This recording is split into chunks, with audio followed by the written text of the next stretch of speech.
மற்றவர்கள் என்னோடு கூட உபாகம் புஸ்தகம் 8ஆம் அதிகாரத்துக்கு நேரம் திருப்பிக் கொள்வோம். 18ஆம் வசனத்தை நம்ம எல்லாரும் சேர்ந்து படிப்போம். உன் தேவனாகிய கர்த்தரை நினைப்பாயாக, அவரே உன் பிதாக்களுக்கு ஆணையிட்டு கொடுத்த தம்முடைய உடன்படிக்கையை உறுதிப்படுத்தும்படி இந்நாளில் உனக்கு உண்டாயிருக்கிறது போல ஐஸ்வர்யத்தை சம்பாதிக்கிறதுக்கான பலனை உனக்கு கொடுக்கிறவர்.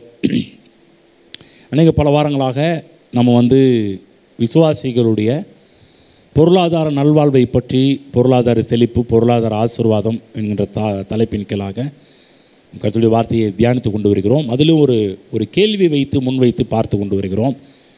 இன்றைக்கு கர்த்தர் நமக்கு மிகப்பெரிய அற்புதங்களெல்லாம் அதிசயங்களெல்லாம் செய்கிறவராக இருக்கிறார். அவரால் முடியாத காரியம் என்று ஒன்றும் இல்லை. அவரால் எல்லாம் ஆகும் என்றெல்லாம் வேதத்தில் அதிகமாக பார்க்குறோம். ஆனால் நம்முடைய வாழ்க்கை என்று வரும்போது மிகப்பெரிய ஒரு கேள்வி அதிகமாக இருக்குது.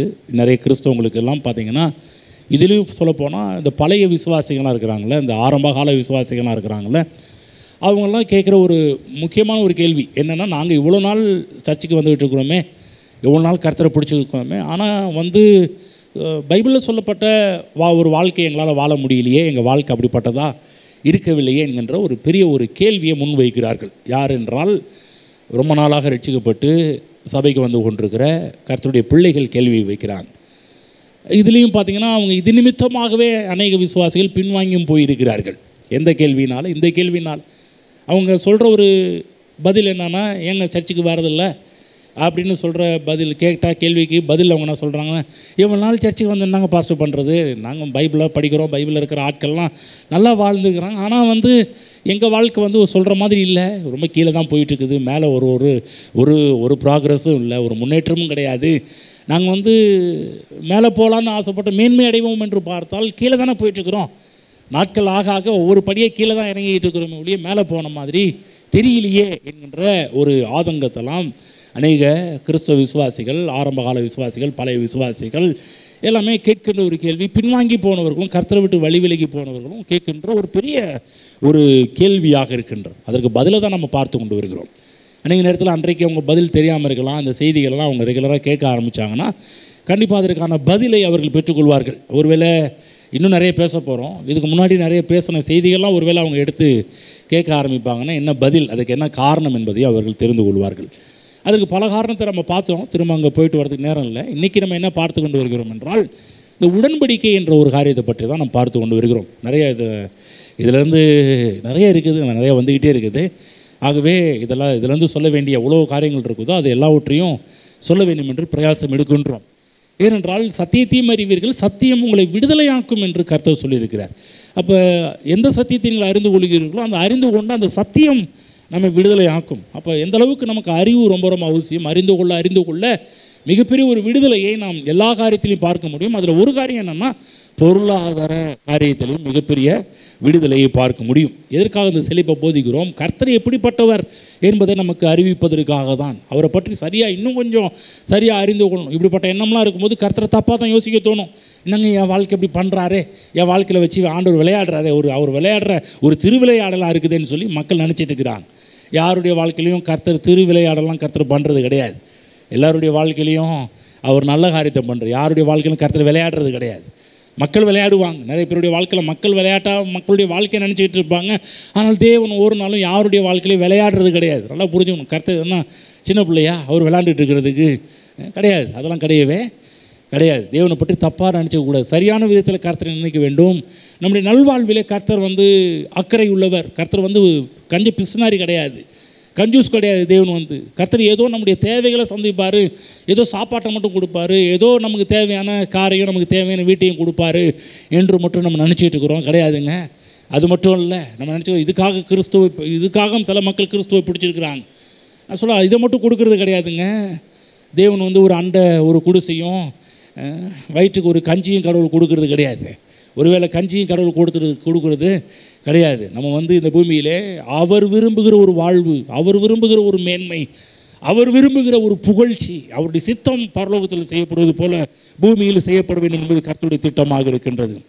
அதுதான் நம்முடைய வாழ்க்கையில் இருக்கின்ற தவறான வார்த்தைகள் மாறணும். நம்ம வாயில் கடவுள் பற்றி பேசின தப்பான வார்த்தைகளை அகற்ற வேண்டும். ஏன்னா நம்முடைய வாய் மாறினுச்சுன்னா வாழ்க்கை மாற ஆரம்பிக்கும். அநேக நேரத்தில் வாய் இன்னும் அந்த பழசிலே இருக்குது. ஏங்க கடவுள் இப்படி பண்ணிகிட்டு இருக்கிறாரு, என்ன வச்சு இப்படி பண்ணிகிட்டு இருக்கிறாரு, இதெல்லாம் செஞ்சுட்டு இருக்கிறாரு, என் வாழ்க்கை இவ்வளோ கஷ்டப்படுத்துகிறாரு, என் வாழ்க்கையில் இப்படி நஷ்டத்தை கொண்டு வந்துட்டு இருக்கிறாருன்னா பேசிகிட்டு இருக்கிறாங்க. வாழ்க்கை மாற்றப்பட வேண்டும் என்றால் வாயின் வார்த்தைகளை மாற்ற வேண்டும். வாயின் வார்த்தைகள் மாறினாலே வாழ்க்கை மாறும். நிறைய நேரத்தில் இந்த விஷயம் சத்தியம் கூட மக்களுக்கு தெரியல. இன்னும் திரும்ப பாருங்கள், நிறைய விசுவாசிங்க வாயை திறந்தாலே பார்த்திங்கன்னா கர்த்தரை பற்றி எப்படி இப்படிலாம் திட்டணுமோ, கர்த்தரை பற்றி எப்படி இப்படிலாம் குறை சொல்லணுமோ அந்தளவு குறை சொல்லிட்டு இருக்கிறாங்க. அப்படி கிடையாது. வாய் மாறணும். கர்த்தரை பற்றி நல் விசேஷங்களினால் நம்முடைய வாயை நம்ம நிரப்ப வேண்டும். அதுக்காக தான் ஒவ்வொரு ஆரம்பம் கர்த்தரை பற்றி இப்படிப்பட்ட ஒரு பாசிட்டிவான முற்போக்கான காரியங்களாம் காமிச்சிட்டு இருக்கிறோம்.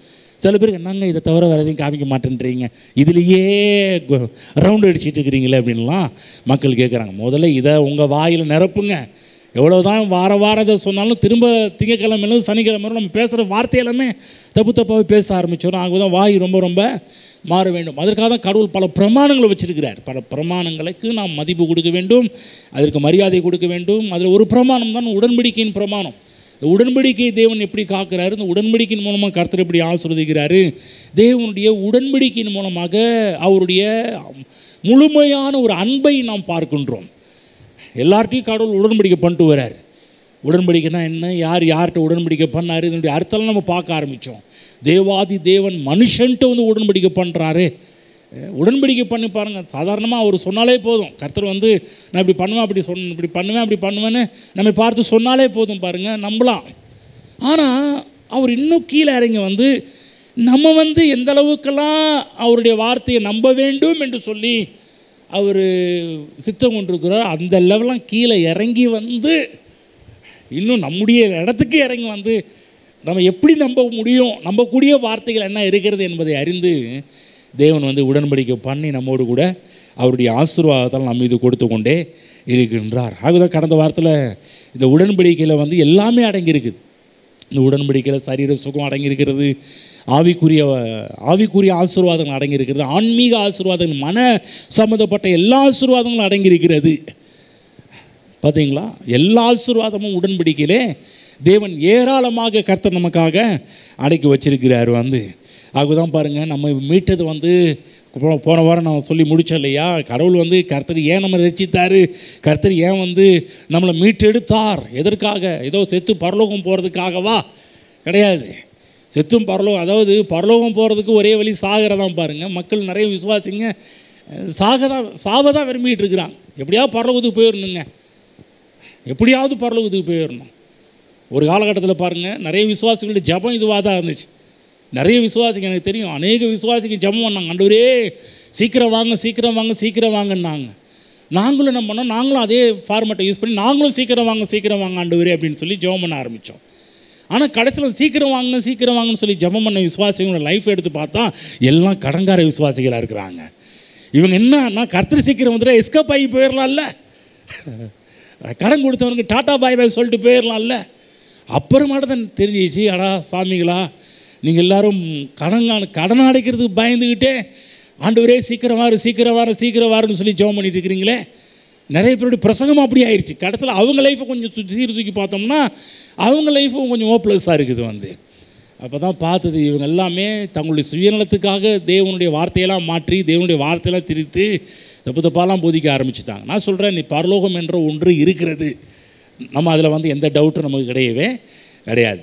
ரெண்டாவது, நிச்சயம் பரலோகத்துக்கு போவோமா? நிச்சயம் கர்த்தராக இயேசு கிறிஸ்துவை சொந்த இரட்சகராக ஏற்றுக்கொண்டவர்கள் எல்லாருமே நிச்சயம் பரலோகத்துக்கு போவது உறுதி. கவனிங்க, இதெல்லாம் நம்ம தப்புன்னெலாம் நான் சொல்ல வரல. பரலோகம் இருக்குது, பரலோகத்துக்கு போவது நிச்சயம். மூன்றாவது, அவருடைய வருகை இருக்குதா?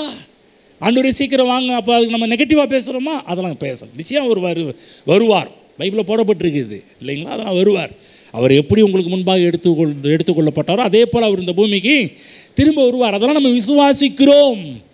நான் சொல்கிறேன், அதெல்லாம் நிச்சயம் நடக்கும். இப்போ சொன்ன எல்லாம் அவங்க ஜெபம் பண்ணாங்க பாருங்கள், அதெல்லாம் நிச்சயம் நடக்கும். நம்ம அதை நம்புகிறோம், விசுவாசிக்கிறோம், நிச்சயம் நம்முடைய வாழ்க்கையில் அதெல்லாம் பார்ப்போம். ஆனால் நம்ம என்ன அதிகம் வலியுறுத்தி பேசுகிறோமோ, கர்த்தர் எதற்காக நம்ம மீட்டார், எதற்காக ரட்சித்தார் யோசிச்சு பாருங்கள். நம்ம பரலோகத்துக்கு போகிறதுக்கு அங்கேருந்து வந்து இவ்வளோ வேலையெல்லாம் கர்த்தர் வந்து நம்முடைய வாழ்க்கையில் செய்யணும். யோசிச்சு பாருங்கள், நமக்கு வாழ்க்கையில் தேவன் மிகப்பெரிய பிளான், தேவனுடைய சித்தம், தேவனுடைய நோக்கம் என்று தேவனுக்கு அலாதி நோக்கங்கள் இருக்குது. அதெல்லாம் எண்ணி பார்க்க முடியாத நோக்கங்கள்லாம் இருக்குது. நம்ம அதெல்லாம் நிறைவேற்றி விட்டோமா என்று கொஞ்சம் யோசித்து பார்த்தோம்னா, சில பேர்லாம் இன்னும் அந்த ஆண்டவருடைய பிளானில், ஆண்டவருடைய திட்டத்தில் இன்னும் ஒரு ஸ்டெப்பை கூட எடுத்து வைக்கல. தேவனுடைய திட்டத்தில் வந்து இன்னும் ஒரு சுத்தத்தையாவது நிறைவேற்றி இருக்கிறானா, ஒரு திட்டத்தையாவது நிறைவேற்றி இருக்கிறானா, ஒரு நோக்கத்தையாவது நிறைவேற்றி இருக்கிறானா என்பதை அவங்க சிந்திச்சு பார்த்தாங்கன்னா அதுதான் கொஞ்சம் டவுட்டாக இருக்குது. இன்னும் ஒரு சுத்தத்தை கூட நிறைவேற்றாமல் இருக்கிறாங்க. ஆனால் என்ன ஆசைப்படுறாங்க, பரலோகத்துக்கு போனால் சரியாயிரும் நினச்சிட்டு இருக்கிறாங்க. கவனமாக கேளுங்க தேவ பிள்ளைகளே, நம்ம வந்து பரலோகத்துக்கு போகிறது மட்டும் தேவனுடைய நோக்கம் அல்ல. ஒரு நாள் நிச்சயம் போவோம். ஆனால் அதற்கு முன்பாக இந்த பூமியில் கர்த்தர் நமக்கென்று பெரிய பெரிய திட்டங்களை, நோக்கங்களை வச்சிருக்கிறாரு. அவைகள் எல்லாவற்றையும் நாம் செய்து முடிக்க வேண்டும் என்பது கர்த்தருடைய திட்டமாக இருக்கிறது. ஆகவே தான் கர்த்தராகிய இயேசு கிறிஸ்து இந்த உலகத்தின் போது வந்தபோது கூட ஒரு காரியத்தை பிரசங்கம் பண்ண, ஒருவரும் கெட்டு போகாமல் அவர்கள் ரட்சிப்படைய வேண்டும் என்பது கர்த்தருடைய திட்டமாக இருக்கிறது. ஒருத்தரும் கெட்டு போகக்கூடாதுன்னு கர்த்தர் விரும்புகிறார். அதுதான் அப்போஸ்தலனாகிய பவுல் தன்னை குறித்து அவர் எழுதும்போது கூட கடைசியாக படித்து முடிச்சோம் 26ஆம் அதிகாரத்தில் ஒரு காரியம் சொன்னார். அப்போஸ்தலர் 26ஆம் அதிகாரத்தில் அவர் எதுக்காக இவ்வளோ பிரயாசத்தை எழுதார், அவர் எவ்வளோ இந்த பூமியிலே அதிகமாக பிரயாசப்பட்ட ஒரு மனிதன் அப்போஸ்தலனாகிய பவுல்.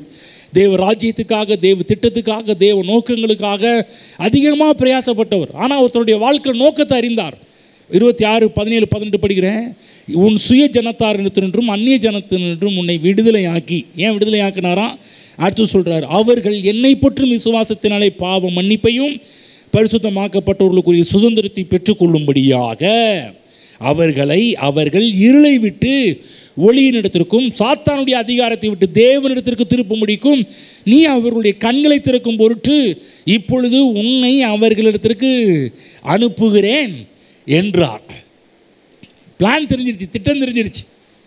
அவருடைய வேலை என்ன? நம்ம ரட்சிக்கப்பட்டால் மட்டும் போதாது, அவரை போல நிறைய பேர் சிக்குண்டு இருக்கிறார்கள்.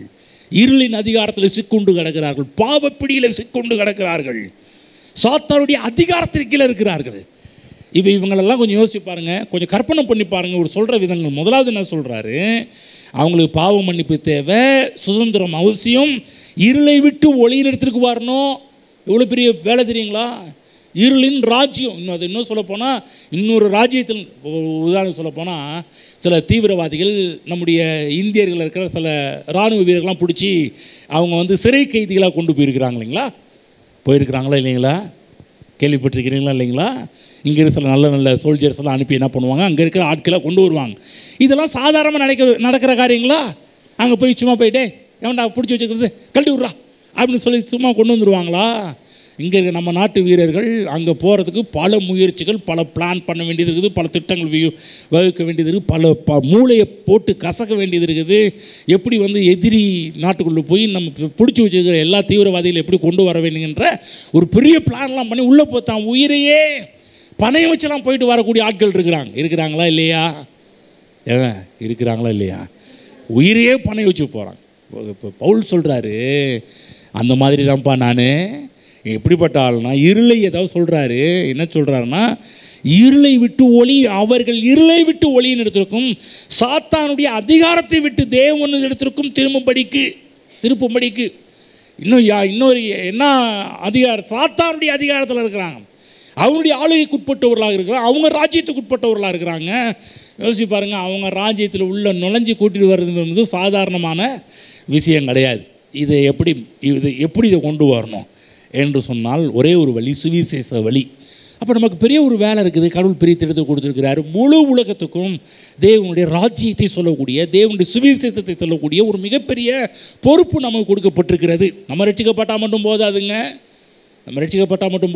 நம்முடைய வீட்டார் கர்த்தருக்குள் வர வேண்டும், நம்முடைய நண்பர்கள் கர்த்தருக்குள் வர வேண்டும், நம்முடைய இனஜன பந்துக்கள் கர்த்தருக்குள் வர வேண்டும். நம்ம நல்லா இருந்தால் மட்டும் போதாது, என்னோடு கூட ஏராளமான மக்களை கூட்டிகிட்டு வரணும். பரலோகத்துக்கு போகும்போது என் கூட நான் மட்டும் தனியாக போகக்கூடாது, என் கூட நிறைய பேரை கூட்டிகிட்டு போகணும். எங்கேயாவது டூர் போனால் தனியாக போய் பாருங்கள், தனியாக சிங்கிளாக போய் பாருங்கள். டூருக்கு நல்லா இருக்குங்களா? நல்லா இருக்காது. என்ன பிளான் பண்ணுறோம், முதல்ல ஒரு 2-3 பேரை கூட்டிகிட்டு போனால் தான் நல்லாயிருக்கும் இல்லையா? குரூப்பாக போகணும். ஏதோ ஒரு டூர் எங்கேயாவது போகணுன்னா சும்மா தனியாக போயிட்டு வந்தோம்னா நல்லாவே இருக்காது. அது டூர் மாதிரி இருக்காது. ஏதோ கொஞ்சம் டைம், ஏதோ போய் கொஞ்சம் ரிலாக்ஸ் பண்ணிட்டு வர மாதிரி தான் இருக்கும். என்ஜாய் பண்ணுறதுக்குலாம் குரூப் டூர் எல்லாம் அந்த மாதிரி தான். நான் சொல்கிறேன், பரலோகத்துக்கு போகிறதுக்கு நீங்கள் மட்டும் தனியாக போகக்கூடாதுங்க. உங்களோடு கூட ஏராளமான மக்களை கூட்டி செல்ல வேண்டும். இதுதான் பவுலுடைய டார்கெட்டாக இருந்துச்சு. அதை சொல்கிறாரு, அவருடைய கண்களை திறக்கும் பொருட்டு இப்பொழுது உன்னை அவர்களிடத்திற்கு அனுப்புகிறேன் என்றார். அப்போ பாருங்கள், செழிப்பு என்பது ஏதோ நீங்கள் சாப்பிட்டுட்டு உங்களுக்கு ஒரு வீடு வாங்கிட்டு உங்களுக்கு ஒரு கார் வாங்கிட்டு அப்படியே சும்மா அப்படியே போதும் என்ற லைஃப்பில் வாழ்கிறது கிடையாது. அதை விட பெரிதான திட்டத்தை தேவன் வைத்திருக்கிறார். அப்படி நம்ம எல்லோரும் எப்படி இருக்க வேண்டும்? தண்ணீர் பாய்ச்சுகின்ற ஒரு குழாயாக இருக்க வேண்டும்.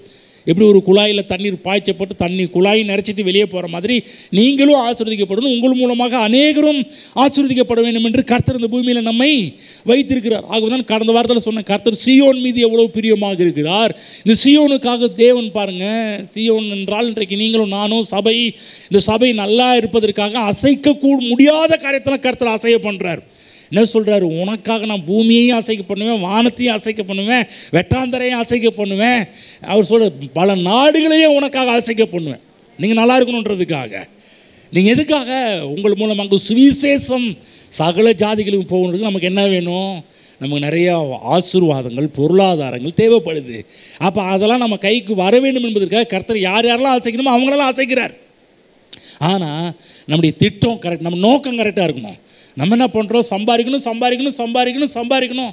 அதே காரியத்தில் போகிறீங்களோ, இந்த ஏன் சம்பாதிக்கணும், எதுக்கு சம்பாதிக்கணும் என்ற ஒரு கேள்வி கேட்டிங்கன்னா நான் சொல்கிறேன், கர்த்தர் உங்களுக்காக செய்ய வேண்டிய பல காரியத்தை பார்ப்பீங்க. சும்மா சம்பாதிக்கணும் சம்பாதிக்கணும் இதை பாருங்க, அவனுக்கு மேலே அதை நிறைய பேர் இன்றைக்கி சம்பாதிக்கிறதெல்லாம் பாருங்கள், அவங்க திட்டத்தில் இவனுக்கு மேலே வந்துடணும், அவனுக்கு மேலே வந்துடணும். இவங்களுக்கு நிறைய பேருடைய பிளான் என்னென்னா, ஏங்க வாழ்ந்து காமிக்கணுங்க. எதுக்காக சம்பாதிக்கணும்? அவனுக்கு முன்னாடி வாழ்ந்து காமிக்கணுங்க. எதுக்காக சம்பாதிக்கணும்? ஏங்க என்னை திட்டாங்க, அவனுக்கு முன்னாடி நான் இருந்து காமிக்கிடுங்க. எதுக்காக வாழணும்? ஏங்க என்னை அவமானப்படுத்திட்டாங்க, அவமானப்படுத்தப்பட்டவனுக்கு முன்னாடி நான் அப்படியே கெத்தாக நின்று காமிக்கணுங்க. நிறைய பேருடைய நல்லா இருக்க வேண்டிய பிளானில் இருக்கக்கூடியது எல்லாமே இப்படி மட்ட ரகமான எண்ணங்கள் தான் இருக்குது. ஒருத்தனை கீழே தள்ளிட்டான், ஒருத்தனை கீழே கொட்டிட்டான், என்னை அவமானப்படுத்திட்டான், அவனுக்கு முன்னாடி கொஞ்சம் சொல்கிறாங்கல்ல, என்னை அவமானப்படுத்தணும்னா வாழ்ந்து காமிக்கிறதாங்க அவனுக்கு நான் பண்ணுற ஒரு பெரிய ஒரு இதுன்றது மாதிரி மக்கள் நினச்சிட்டு இருக்கிறாங்க. நான் சொல்கிறேன், அதெல்லாம் ஒன்றுமே கிடையாது. தேவ திட்டத்தை அறிந்தால் நீங்கள் நினைக்கிற நினைப்புக்கு மேலே நிற்பீங்க. நம்ம நிறைய நேரத்தில் பாருங்கள், நம்முடைய சித்தங்கள் நம்முடைய யோசனைகள் தான் உள்ளே கொண்டு வந்துட்டு இருக்கிறோம். இதெல்லாம் கொஞ்சம் தூர தூக்கி போட்டுட்டு, உங்களை யார் திட்டினாங்க, உங்களை யார் ஒதுக்குனாங்க, உங்களை யார் தள்ளினாங்க, அவங்களுக்கு முன்னாடி வாழ்ந்து காமிக்கிறதுக்காக கர்த்தர் உங்களை ஆசீர்வதிக்கவே கிடையாது. எதுக்காக ஆசீர்வதிக்கிறார்? அவருடைய பிளானில் இருக்கிறது முழு உலகத்துக்கும் சுவிசேஷம் உங்கள் மூலமாக செல்ல வேண்டும் என்பது தேவ திட்டமாக இருக்குது. அதுக்காக உங்களை எப்படியெல்லாம் கடவுள் ஆசீர்வதிக்க வேண்டுமோ அப்படி ஆசீர்வதிக்கிறார். அப்போ நோக்கம் சரியாக இருக்கணும், எண்ணங்கள் சரியாக இருக்கணும். நிறைய பேருடைய எண்ணங்கள் நீங்கள் பாருங்கள், உலகத்தில் நிறைய பேர் சொல்லுவாங்க, ஏங்க நிறைய பேர் அவங்க பேட்டியே சொல்லியிருக்கிறாங்க, ஏங்க என்னை இப்படி பண்ணிட்டாங்க, அவங்க முன்னாடி வாழ்ந்து காமிக்கணும்னு தீவிரமாக வைராக்கியமாக இருந்தாங்க, அதாங்க இப்படி அடைஞ்சங்கன்னு சொல்லி சில பேர் பேட்டியே கொடுக்குறாங்க. சில ஆட்கள்லாம் சில பேருக்கா சொல்ல, அதனால நான் உத்வேகம் அடைஞ்சேங்க, அவங்க சொன்னது என்னை அப்படியே தூக்கி விட்டாச்சுங்க அப்படின்வாங்க. கவனமாக கேளுங்க, திரும்ப சொல்கிறேன், நம்முடைய தாட்டு அதுவாக இருக்கக்கூடாது. நம்முடைய தாட்டு எவனுக்கு முன்னாடி நான் நின்று பெரிய ஆள் ஆகிறது கிடையாது. ஆண்டவரே உம்முடைய சுவிசேஷம், உம்முடைய ராஜ்யம் பவுலை போல் அந்த எண்ணம் வரணும். பிசாசின் ராஜ்யத்துக்கு உட்பட்டவங்களாக இருக்கிறாங்க, அவங்கள வெளியே கூட்டிகிட்டு வரணும் ஆண்டவரே, அவங்கள விடுதலையாக்கணும் ஆண்டவரே. இதை நம்முடைய வாழ்க்கையின் முக்கியமான பிரதானமான நோக்கமாக நாம் எடுத்துக்கொள்ள வேண்டும். அதற்காக தான் கடவுள் என்ன பண்ணுறாரு? நம்மளை ஆசீர்வதிக்கிறாரு, நம்முடைய தேவைகளை சந்திக்கிறாரு. இந்த உடன்படிக்கை உனக்கு மட்டும் இல்லைப்பா, இந்த உடன்படிக்கை முழு உலகத்து ஜனங்களுக்கும் போகணும். ஆபிரகாமே, இது ஏதோ நீ மட்டும் சாப்பிட்டு, நீ மட்டும் தூங்கிட்டு, நீ மட்டும் தின்னுட்டு நல்லா தூங்கிட்டு கொரட்டை ஒன்றுன்னு பார்த்துக்கிட்டு இருக்கிறியா? அதுக்காக நான் உன்னை ஆசீர்வதிக்கிறேன்? இல்லை இல்லை இல்லை, அதுக்காக கிடையாது.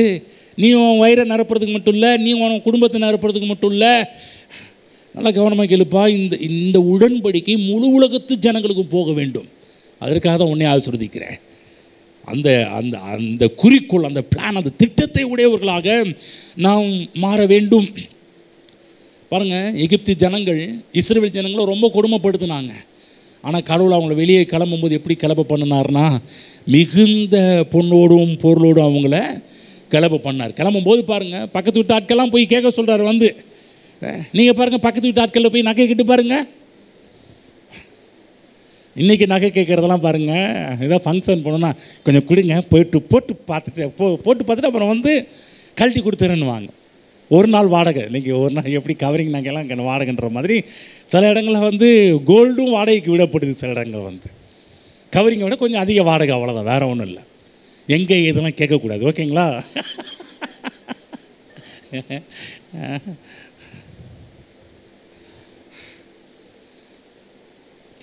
கேட்டு பாருங்கள் பக்கத்தில் போய், உன் பீரோவுக்கு நகையை எடுத்து கொடு, இல்லைன்னா தொலைஞ்ச கர்த்தர் இப்படி பண்ணி சொல்லி பாருங்கள், அவ்வளோதான், வேற மாதிரி நடக்கும். ஆனால் இஸ்ரவேல் ஜனங்கள் வெளியே கிளம்புறதுக்கு முன்னாடி போய் கேட்குறாங்க, அவனுங்க எல்லாத்தையும் இது மட்டும் இல்லை, இதையும் தூக்கிட்டு போ, இது இல்லை இதையும் தூக்கிட்டு போ, அதையும் விட்டுற, அதையும் தூக்கிட்டு போ, கிடத்துல அடுத்து அதுக்கு வேற வந்து நிற்ப, அதுக்கு ஒரு வாதம் வரும், அந்த வாதையில் நான் எதுக்கு பாதுக்கு, எல்லாம் தூக்கி போ அப்படி அனுப்புகிறான் பாருங்கள். மிகப்பெரிய அற்புதம் நடக்கின்றது. அதை பற்றி தான் ஆகாய் சொல்கிறாரு, அவன்கிட்ட இருக்கிறத பிடுங்கி ஓன்ட்ட கர்த்தர் கொடுப்பார். அதற்காக அசைய பண்ணுறாரு. ஏன்னா கர்த்தருக்கு ஒரு மிகப்பெரிய ஒரு வேலை இருக்குது. அந்த வேலைக்காக தான் அவ்வளவு நகைகளையும் தங்கங்களையும் வெள்ளிகளையும் எடுத்து சுமந்து கொண்டு போய் கொண்டிருக்கிறார்கள். ஆகதான் இன்றைக்கி சபையின் மூலமாக கர்த்தர் ஒரு மிகப்பெரிய காரியத்தை செய்ய போகிறார் இந்த உலகத்துக்கு, முழு உலகத்துக்கும். அன்றைக்கு எப்படி இஸ்ரவேல் ஜனங்களை வைத்து முழு உலகத்துக்கும் பல காரியத்தை அறிவித்தாரோ, இன்றைக்கு அதே ராஜ்யமாகி சீயோனின் ராஜ்யத்தை கொண்டு, சீயோன் என்றால் கடவுளுடைய சபை, தேவனுடைய சபை, இந்த சபையை கொண்டு முழு உலகத்துக்கும் கர்த்தர் ஒரு காரியத்தை பறைசாற்ற வேண்டும் என்று விரும்புகிறார். அதற்காக தான் இன்றைக்கி உங்களையும் என்னையும் கடவுள் ஆஸ்வதிக்க வேண்டும் என்று கர்த்தர் விரும்புகிறார். பைபிளை பார்க்குறோம், ஞானவான்கள், தானியேல் 12ஆம் அதிகாரம் 3ஆம் வசனம், தானியேல் 12:3. யாரோ இருந்தால் படிங்க, இல்லை நான் படிக்கிறேன், நீங்கள் எடுத்தா நீங்கள் படிங்க, நான் எடுத்தா நான் படிக்கிறேன். ஞானவான்கள் ஆகாய மண்டலத்தின் ஒளியைப் போலவும் அநேகரை நீதிக்குட்படுத்துகிறவர்கள் நட்சத்திரங்களைப் போலவும் என்றென்றைக்கும் உள்ள சதா காலங்களிலும் பிரகாசிப்பார்கள். பைபிளில் போடப்பட்டிருக்குது, அநேகரை நீதிக்குட்படுத்துகிறவர்கள். நீதிக்குட்படுத்துகிறவர்கள் எப்படி இருப்பாங்களாம்? அவர்கள் நட்சத்திரங்களைப் போலவும் என்றென்றைக்கும் உள்ள சதா காலங்களிலும் பிரகாசிப்பார்கள். ஸ்டார், கவனிங்க, ஸ்டார் சொல்லுங்க, ஸ்டார், நட்சத்திரங்களைப் போல பைபிளில் போடப்படும் என்றென்றைக்கும் உள்ள சதா காலங்களிலும் பிரகாசிப்பார்கள். நிறைய லைட்லாம் இருக்குது, டிம்மா எரியிற லைட்டு, விட்டு விட்டு எரியிற லைட்லாம் இருக்குது, பல விதங்கள் இருக்குது. சில 0 வாட்ஸு, அப்புறம் எத்தனை watts, 20 watts, 15 what, 10 watts, 15 watts, 20 watts, நிறைய வாட்ஸ் வந்துருச்சு. 1000 வாட்ஸு, 1000 மேலே ஏகப்பட்ட வாட்ஸ் எல்லாம் வந்திருக்குது. ஆனால் கர்த்தர்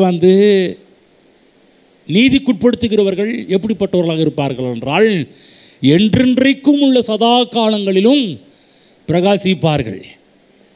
இது 0 வாட்ஸ் மாதிரி கிடையாது. விட்டு விட்டு எரிகிற, கரண்ட் இல்லைன்னா போகிற, விட்டு விட்டு எரிகிற, சப்ளை இல்லைன்னா லோ வோல்டேஜ் இருக்கிற நேரத்தில் அப்படி மங்கி லைட்டு கிடையாதுங்க. நீதிக்குட்படுத்துகிறவர்கள், ஆத்தும ஆதாயம் செய்கிறவர்கள், தேவ ராஜ்யத்துக்கு உட்படுத்துகிறவர்கள் எப்படிப்பட்டவர்களாக இருப்பார்களாம்? என்றென்றைக்கும் உள்ள சதா காலங்களிலும் பிரகாசிப்பார்கள். ஆமென். ஆகதான் பெரிய காரியங்களுக்காக தேவனை விசுவாசியுங்கள். உங்கள் மூலமாக கர்த்தரது காரியங்களாம் செய்வார். ஏதோ நம்ம போதிச்சுட்டு இருக்கும்போது ஏதோ உங்களுக்கு ஒரு கார் வேணும், உங்களுக்கு பைக் வேணும், நகை வேணும், ட்ரெஸ் வேணும் என்பதற்காக போதிக்கலை. எதுக்காக செழிப்பு? ஏதோ இன்னைக்கு கார் இல்லாதவங்களுக்கு கர்த்தர் காரை கொடுப்பாருன்றதுக்காக செழிப்பை போதிச்சுட்டு இருக்கிறேன்னா, இல்லை இன்றைக்கி வீடு இல்லாதவங்களுக்கு நாளைக்கு வீடு கொடுப்பாருன்றதுக்காக இந்த செழிப்பை பற்றி போதிச்சுட்டு இருக்கிறேன்னா, இல்லை உங்கள் வீட்டில் சாப்பாடே இல்லை, இதெல்லாம் கேட்க கர்த்தர் நல்லா சாப்பாடு கொடுப்பாருன்றதுக்காக போதிச்சுக்கிட்டு இருக்கிறேன்னா, செழிப்பு என்று சொன்னாலே நம்ம என்ன பண்ணுறோம்? இது மட்டும் தான் நம்ம நினச்சிக்கிட்டு இருக்கிறோம். கர்த்தர் விசுவாசிக்கு சாப்பாடு கொடுப்பார், கார் கொடுப்பார், பைக் கொடுப்பார், வீடு கொடுப்பார். நான் சொல்கிறேன், அதற்கு உங்களை செழிப்பாக்கலை. அதெல்லாம் ஜுஜிபி மேட்ரு, அதெல்லாம் பெரிய கடவுளுக்கு பெரிய மேட்ரே கிடையாது. இதெல்லாம் நம்ம நினச்சிக்க இதுதான் பெருசுன்னு நினச்சிட்டு இருக்கிறோம். எப்பா நான் சாப்பாடே இல்லாமல் இருந்தேங்க, கடவுள் நல்லா எனக்கு சாப்பாடு கொடுத்தாருங்க. ட்ரெஸ்ஸே இல்லாமல் இருந்தாங்க, கர்த்தர் ட்ரெஸ்ஸை கொடுத்தாருங்க. காரே இல்லாமல் இருந்தாங்க, கர்த்தர் கார் கொடுத்தாருங்க. வீடே இல்லாமல் இருந்தாங்க, கர்த்தர் வீடு கொடுத்தாருங்க. அதோட திருப்தி ஆகிடுறாங்க. இதெல்லாம் ஆஃபர் மாதிரி. ஆனால் பெரிய ப்ராஜெக்ட் என்னென்னா, எதுக்காக கடவுள் நம்மளை செழிப்பாக்குறாரு என்றால், திட்டம் என்ன? முழு உலகத்துக்கும் சுவிசேஷம் நம் மூலமாக போக வேண்டும் என்பதற்காக தான். அதற்காக தான் கர்த்தர் எல்லா காரியத்தையும் நமக்கு கொடுத்து கொண்டிருக்கிறார். கற்பனை கெட்டாத அளவுக்கு கூடிய செழிப்பு ஏன் கொடுக்குறாரு? இன்னும் வரப்போகிற நாட்கள்லேயே நேரத்தில், இந்த வரப்போகிற நேரங்கள், வரப்போகிற நாட்களில் பல காரியத்தை பேச போகிறோம். ஏன் கடவுள் இப்படிலாம் பண்ணுறாரு? சும்மா நான் இந்த மாதிரி செழிப்பெல்லாம் கிடையாது. சும்மா காரு, பைக்கு, சாப்பாடு, ட்ரெஸ்ஸு அந்த மாதிரிலாம் கிடையாது. பாருங்கள், அவருடைய ஆசீர்வாதமே வேறு லெவல். எதற்காக? முழு உலகத்துக்கும் நம்மால் சுவிசேஷம் செல்ல வேண்டும் என்பதற்காக. எண்ணி பார்க்க முடியாத அளவு கடவுள் ஆசீர்வதிக்கிறார். வாழ்க்கையில், நம்முடைய வாழ்க்கையில் கடவுள் ஒவ்வொரு நாளும் அற்புதங்களை செய்ய வேண்டும் என்று அவர் விரும்புகிறார். ஆகவே நம்முடைய மனதை தேவனுடைய நோக்கத்திற்கு நேராக திருப்ப வேண்டும்.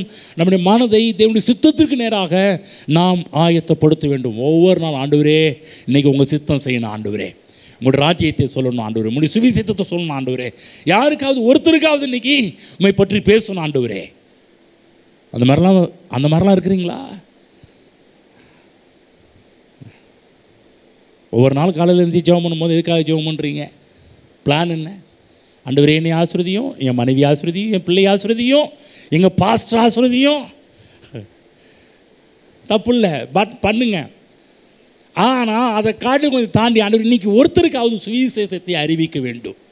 நான் சொல்கிறேன், இந்த ப்ரேயர் பாயிண்ட்டை உங்கள் இது என்னதான் இவங்களை ஆசீர்வதியும் அவங்கள ஆசீர்வதின்னு சொல்லி ஜெபம் பண்ணுற ஜெபத்தை காட்டிலும் அவருடைய நோக்கம் என்ன அப்படின்னு பார்க்கும்போது, எதற்காக இதெல்லாம் ஆசீர்வதிக்கிறார்னா, நீங்கள் ஒருத்தருக்காவது சுவிசேஷத்தை அறிவித்து தேவ ராஜ்யத்துக்கு உட்படுத்த வேண்டும் என்பதற்காக தான். புரியுதுங்களா? ஏன் நம்மளை கடவுள் நல்லா இருக்கிறார்? அன்றைக்கு நேரத்தில் நம்ம செல்ஃபிஸாகவே இருந்துட்டோம். என்னை ஆசீர்வதியும், மனைவி ஆசீர்வதியும், எங்கள் பாஸ்டர் ஆசீர்வதியும், பாஸ்டர் அம்மாவை ஆசீர்வதியும், பாஸ்டர் பிள்ளைகளை ஆசீர்வதியும் ஆண்டவரே. அதோட நீ பாட்டிடுறோம் செல்ஃபிஸ், சுயநலம். இதை தாண்டி போகணும். ஆண்டவரே என் குடும்பத்தினர் ரட்சிக்கப்படாதவங்க நிறைய பேர் இருக்கிறாங்க ஆண்டவரே. இயேசு ஏற்றுக்கொள்ளாதவங்க நண்பர்கள் நிறைய பேர் இருக்கிறாங்க ஆண்டவரே. இயேசு ஏற்றுக்கொள்ளாத என்னுடைய ஏரியா மக்கள் இருக்கிறாங்க ஆண்டவரே. இவங்களுக்கு எப்படியாவது உண்மை பற்றி சொல்லணும், உங்களுடைய அன்பை பற்றி சொல்லணும். ஒரு நாளும் அவங்க கும்பிடுற சாமியை எதிர்த்து ஒரு நாளும் பேசிடக்கூடாது. நம்ம என்ன பண்ணுறோம்? சுவிசேஷம் என்ற சாக்கில் அப்புறம் கண்ணா அப்படின்னு 7 மணிக்கு திட்டிட்டு போயிடுறது. அப்புறம் எப்படி இது பண்ணுவாங்க? முதல்ல நமக்கு தெரிஞ்சதெல்லாம் போய் கடை ஒப்பிச்சிடுறது. தெரிஞ்சதெல்லாம் ஒப்பிக்கிற ஒரு இடம் கிடையாது. ரொம்ப யோசிக்கணும், இந்த நேரத்தில் சொல்லலாமா வேணாமா, எப்படி சொல்லணும், அந்த மெத்தட்லாம் தெரிஞ்சு வச்சு சுவிசேஷத்தை அறிவித்து பாருங்கள், ஈஸியாக போகும். ஒப்பிச்சிடக்கூடாது. ஒப்பிச்ச ரொம்ப ஆபத்து. ரொம்ப ப்ரேயர், ரொம்ப ஜபம் ரொம்ப அவசியம். ஒவ்வொரு நாள் சொல்லணும், ஆண்டவரே இன்றைக்கி ஒருத்தருக்கு சுவிசேஷம் அறிவிச்சிடணும் ஆண்டவரே. இதான் ஆண்டவரே உங்கள் பிளான், இதான் உங்கள் திட்டமாக இருந்துச்சுன்னா இன்றைக்கி ஒருத்தருக்காவது நம்மை பற்றி சொல்லணும். அதை சொல்ல வேண்டிய விதத்தில் சொல்லணும். ஒருத்தருக்கு சொன்னால் கூட அது கரெக்டாக உள்ளே போகணும் ஆண்டவர். 10 பேருக்கு போய் 10 பேருக்கு சொல்கிறத விட ஒருத்தருக்கு சொன்னால் கூட அது உள்ளே போய் உங்களுடைய ராஜ்யத்துக்கு உட்படுத்துகின்ற ஒரு நேரத்தை உருவாக்கி தாரும் என்று ஜெபம் பண்ண வேண்டும். எபிரேயர் புஸ்தகம் போவோம். போன வாரத்தில் விட்ட சில காரியத்தில் நம்ம பார்ப்போங்க. எபிரேயர் புஸ்தகம் 12ஆம் அதிகாரம் போங்க, படிப்போம். 24, 25 படிக்கின்றேன். புது உடன்படிக்கையின் மத்தியஸ்தராகி இருக்கிற இயேசு கிறிஸ்துவினிடத்திற்கும் இயேசுவினிடத்திற்கும் ஆபேலுடைய ரத்தம் பேசினதை பார்க்கலும் நன்மையானவைகளை பேசுகிற ரத்தமாகிய தெளிக்கப்படும் இரத்தத்திற்கும் வந்து சேர்ந்தீர்கள். பேசுகிறதற்கு நீங்கள் செவி கொடுக்க மாட்டோம் என்று விலகாதபடி எச்சரிக்கையாயிருங்கள். ஏனெனில் பூமியில் பேசினவருக்கு செவி கொடுக்க மாட்டோம் என்று விலகினவர்கள் தப்பி போகாமல் இருக்க, பரலோகத்திலிருந்து பேசுகிறவரை நாம் விட்டு விலகினால் எப்படி தப்பி போவோம்? நீங்கள் பாருங்கள், அன்றைக்கி நேரத்தில் பாருங்கள், மக்கள் செழிப்பு மற்ற காரியத்தெல்லாம் தப்பாகவே பேச ஆரம்பிப்பாங்க. இன்றைக்கி நம்ம எங்கே வந்திருக்கிறோம்? நன்மையானவைகளை பேசுகிற இரத்தமாகிய தெளிக்கப்படும் இரத்தத்தினிடத்திற்கும் வந்து சேர்ந்தீர்கள். நான் சொல்கிற சபையில் என்ன இருக்கிறது என்று சொன்னால், சபையில் இயேசு கிறிஸ்துவின் இரத்தம் இருக்கின்றது. ஆமென். சபை என்பது என்ன? திரு இரத்தத்தால் தேவன் சம்பாதித்த சபை. நல்லா கவனிக்கணும். இந்த சபை நான் அடிக்கடி சொல்லுவேன், இந்த சபை ஏன் ரத்தத்தால் சம்பாதிக்கப்பட்டது கிடையாது. நிறைய பேர் சொல்லுவாங்க, நிறைய பாரம்பரியமான நாட்கள் சொல்லுவாங்க, இதெல்லாம் மிஷனரிகளின் ரத்தம்ங்க அப்படின்வாங்க. இவங்களாம் அநேக மிஷனரிகள் ரத்தம் சிந்ததினால் உருவாக்கப்பட்டது சபை என்று சொல்லுவார்கள். நான் சொல்கிறேன், மிஷனரிகளுடைய ரத்தம் சிந்ததினால் உருவாக்கப்பட்டது கிடையாது. சபை யாரால் எதால் உருவாக்கப்பட்டது? இயேசுவின் ரத்தத்தினால். அதுதான் பாருங்கள், அப்போஸ்தலன் இங்கே பவுல் போதிக்கும் போது, அப்போஸ்தலர் புஸ்தகத்துக்கு எடுத்துக்கொள்வோம். பவுல் போதிக்கும் போது என்ன சொல்கிறாருன்னா, அப்போஸ்தலர் எடுத்துக்கோங்க, 20ஆம் அதிகாரம் திருப்பிக்கோங்க. அப்போஸ்தலர் 20ஆம் அதிகாரம் 28. ஆகையால் உங்களை குறித்து தேவன் தம்முடைய சுய இரத்தத்தினால் சம்பாதித்து கொண்டு தமது சபையை மேய்ப்பதற்கு, கர்த்தர் எதால் சபையை சம்பாதிச்சாரா? இந்த சபை எதால் சம்பாதிக்கப்பட்டிருக்கிறது? பைபிளில் போடப்பட்டிருக்குது, தேவன் தம்முடைய சுய இரத்தத்தினாலே சம்பாதித்து கொண்டு தமது சபையை, தம்முடைய சபையை மேய்ப்பதற்கு பரிசுத்த ஆவி உங்களை கண்காணிகளாக வைத்த மந்தை முழுவதையும் குறித்து எச்சரிக்கையாக இருங்கள் சொல்கிறாரு. இது உன்னுடையதுன்னு பெருமை பாராட்டதையா? இது யாருடையது? யார் விலை கொடுத்து வாங்கியிருக்கிறார்? உங்களெல்லாம் யார் விலை கொடுத்து வாங்கியிருக்கிறார்? யார் உங்களெல்லாம் மீட்டது?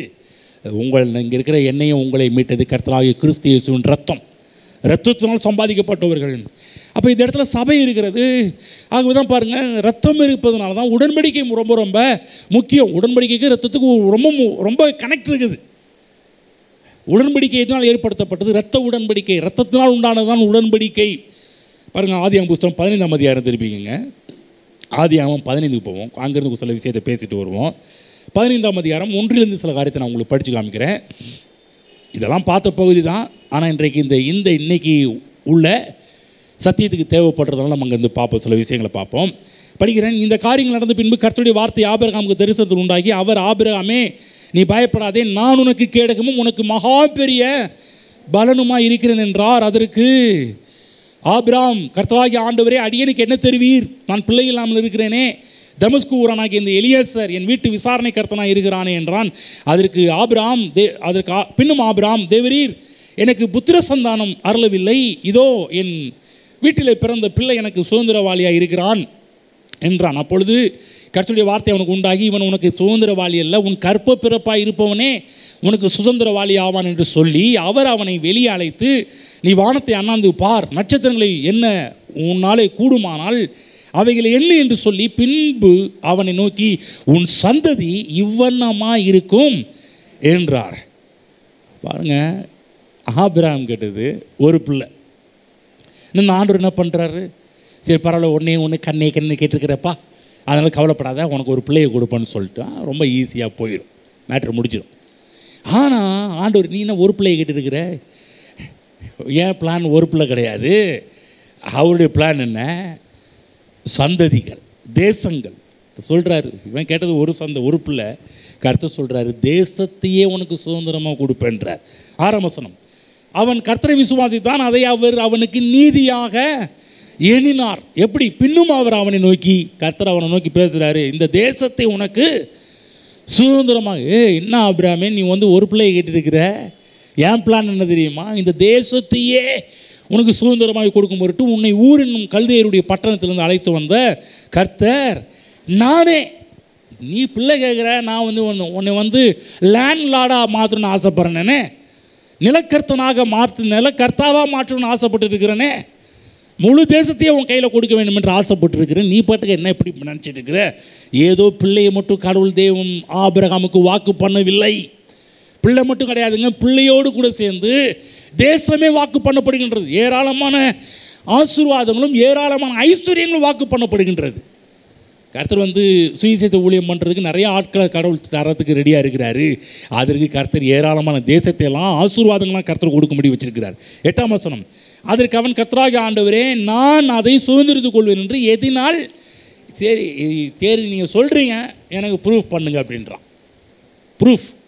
ப்ரூஃப் என்ன? அத்தாட்சி என்ன ஆதாரம்? எனக்கு ப்ரூஃபை கொண்டு கொடுங்க அப்படின்றான். ஆகவே தான் இந்த இடத்துல அவன் நம்பும்படி பல காரியத்தை பண்ணுறாரு, வார்த்தையில் கொடுக்குறாரு, செழிப்பப்பட்டு பேசுகிறாரு, உன்னை ஆஸ்வதிப்பான். அது பின்னாடி பாருங்கள், மிகப்பெரிய ஒரு உடன்படிக்கை பண்ணுறார். உடன்படிக்கையின் காரியம் நடந்துகிட்டு இருக்குது. உடன்படிக்கைக்காக பல மிருகங்களை கொண்டு, பல பறவைகளை கொண்டு விடுறான். விட்டு பிற்பாடு பேசுகிறாரு பாருங்கள். அந்த படிக்கிறோம் பாருங்கள். 13. அப்பொழுது அவர் ஆபிரகாமுக்கு, உன் சந்ததி யார்? தங்களுடையதல்லாத அந்நிய தேசத்தில் பரதேசிகளாக இருந்தால் தேசத்தாரை சேவிப்பார்கள் என்றும் அவர்கள் 400 வருஷம் உபத்திரப்படுவார்கள் என்றும் நீ நிச்சயமாக எரிய கடவாய். இவர்கள் சேவிக்கும் ஜாதிகளை நான் நியாயம் தீர்ப்பேன். பின்பு மிகுந்த பொருள்களுடனே புறப்பட்டு. யாருங்க அது? பிள்ளையை கேட்டால் கர்த்தர் வேறு பிளானை பேசிட்டு இருக்கிறார். நீ பிள்ளையை கேட்குற, நான் மிகப்பெரிய ப்ராஜெக்ட் வச்சுருக்கிறேயா? கவனிங்க, மிகுந்த பொருள்கள். அப்புறம் நீ சமாதானம் உன் பிதாக்களிடத்தில் சேருவாய், நல்ல முதிர் வயதிலே அடக்கம் பண்ணப்படுவாய், 4ஆம் தலைமுறையில் அவர்கள் இவ்விடத்துக்கு திரும்ப வருவார்கள், ஏனென்றால் எமோரியருடைய அக்கிரமம் இன்னும் நிறைவாகவில்லை என்றார். சூரியன் அஸ்தமித்து காரிருள் உண்டான பின்பு இதோ புகைகிற சூளையும் அந்த துண்டங்களின் நடுவே கடந்து போகிற அக்கினி ஜுவாலையும் தோன்றின. அந்நாளிலே கர்த்தர் ஆபிரகாமோடே உடன்படிக்கை பண்ணி. கேட்டு ப்ரூஃப் என்ன? ஆதாரம் என்ன?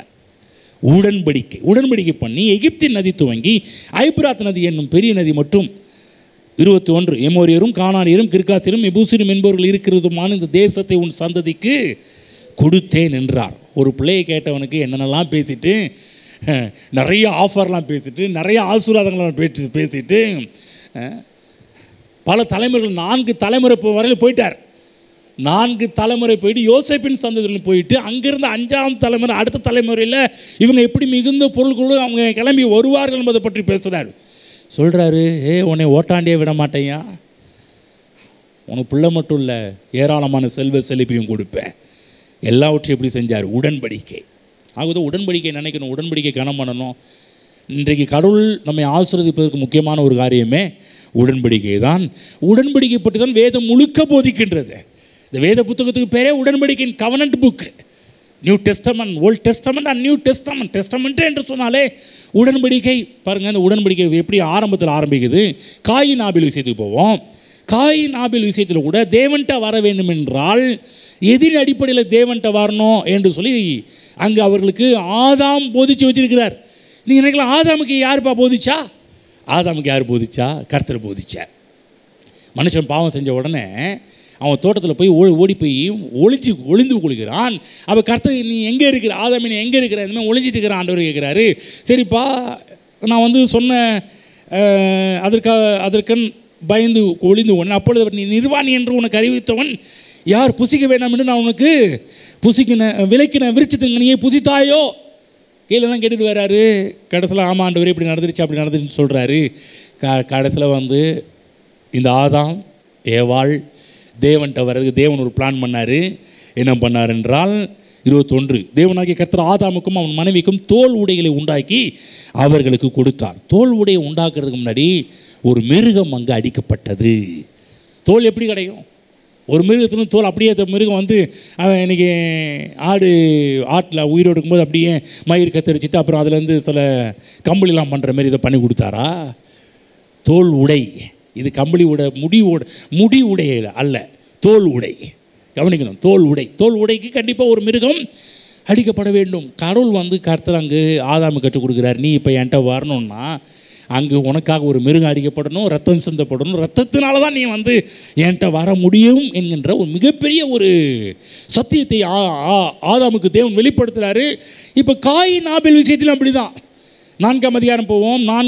4ஆம் அதிகாரத்தில் கூட பார்க்குறோம். 4ஆம் அதிகாரத்துக்கு படிங்க, 2ஆம் வசனம். ஆதியாகமம் 4:2. பின்பு அவனுடைய சகோதரனாகிய ஆபேலை பெற்றான். ஆபேல் ஆடு மாடுகளை மேய்க்கிறவனானான். காயின் நிலத்தை பயிரிடுகிறவனானான்.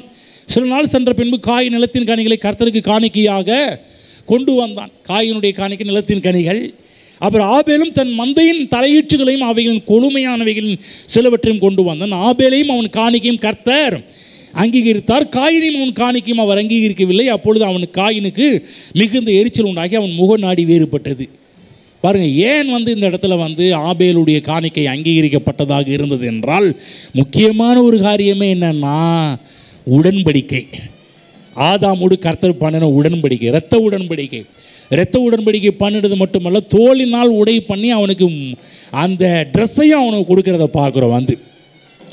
அப்போ கவனிக்கணும், இதை உறுதிப்படுத்துகிறார்.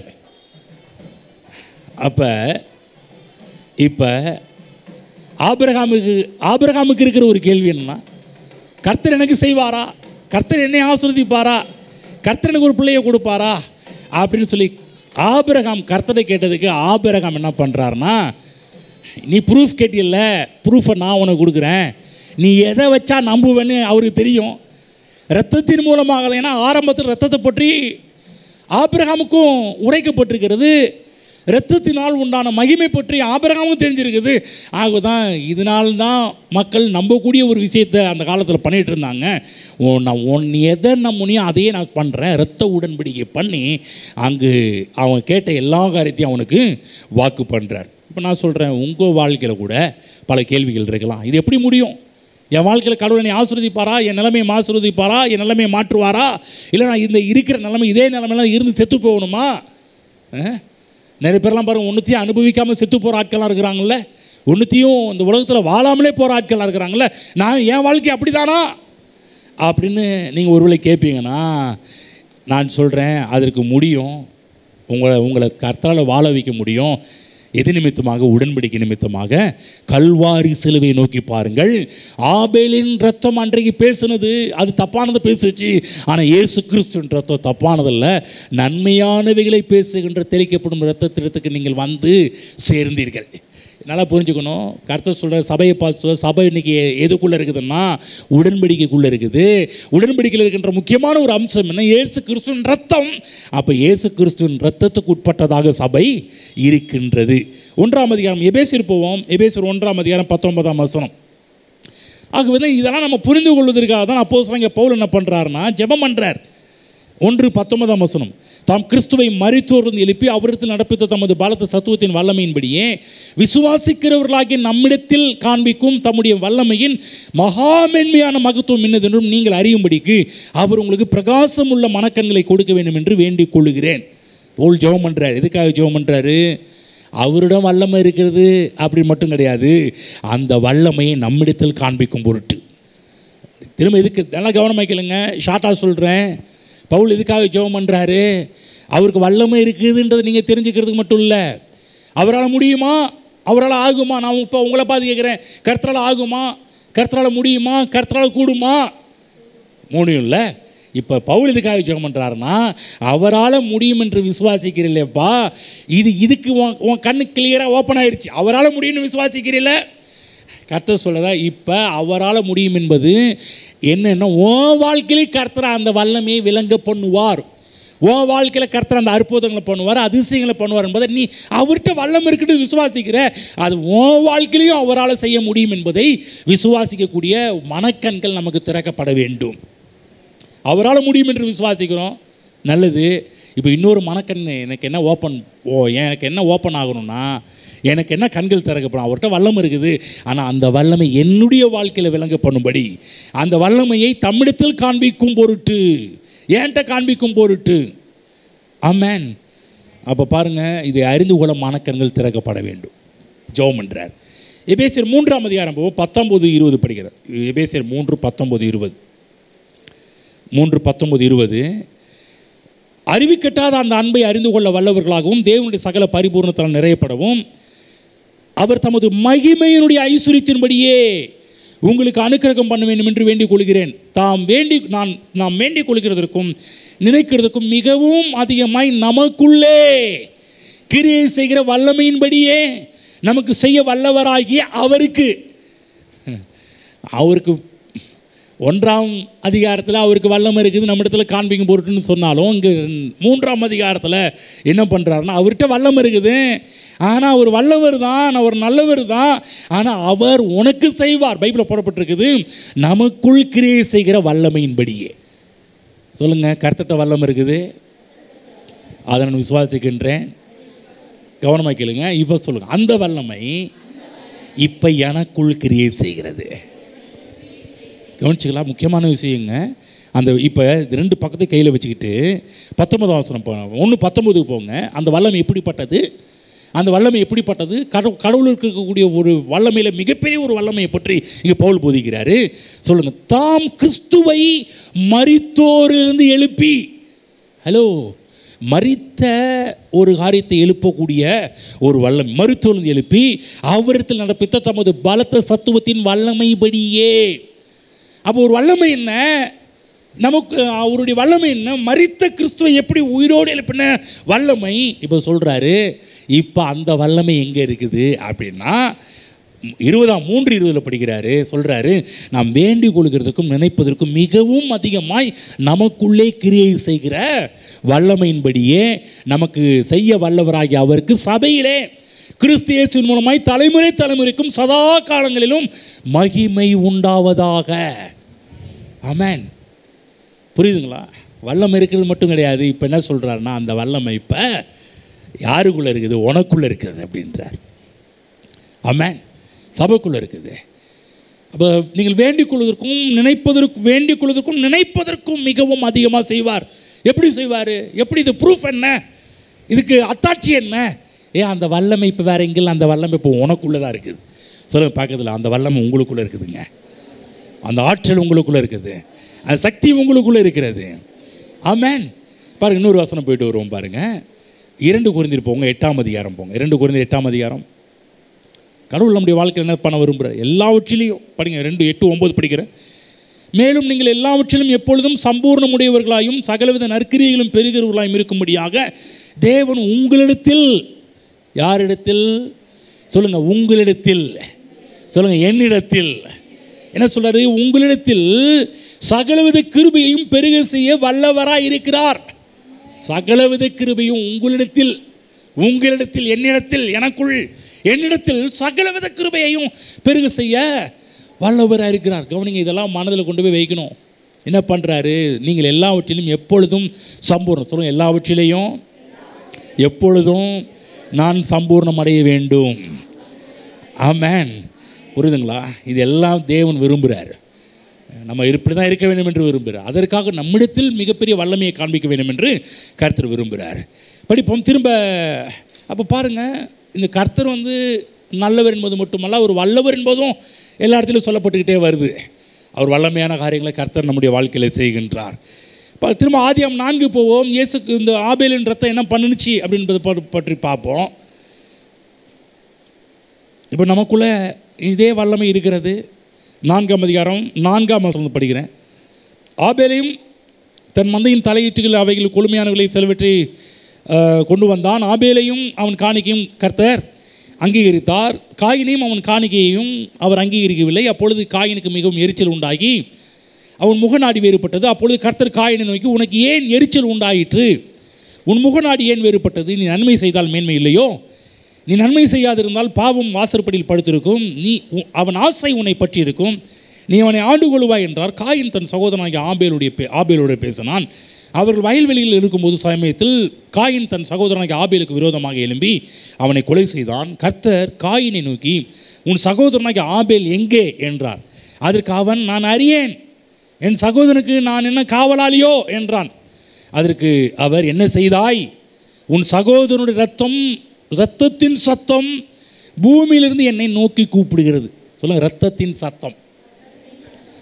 சொல்லுங்க, இரத்தத்துக்கு ஒரு சத்தம் இருக்குதுங்க. ரத்த சத்தம் போடுது. யாருடைய ரத்தம்? மனுஷனுடைய ரத்தம் சத்தம் போடுது. என்ன சொல்லுது? பழி வாங்க வேண்டும் என்ற நோக்கத்தோடு பேசு. ஆகவேதான் புதிய ஏற்பாட்டிலே அப்போஸ்தலனாகிய பவுல் போதிக்கும் போது எபிரேயர் ஆக்கியோன்னு சொல்கிறார் இல்லையா? அந்த இடத்துக்கு ஒரு 12ஆம் அதிகாரம் வருவோம்.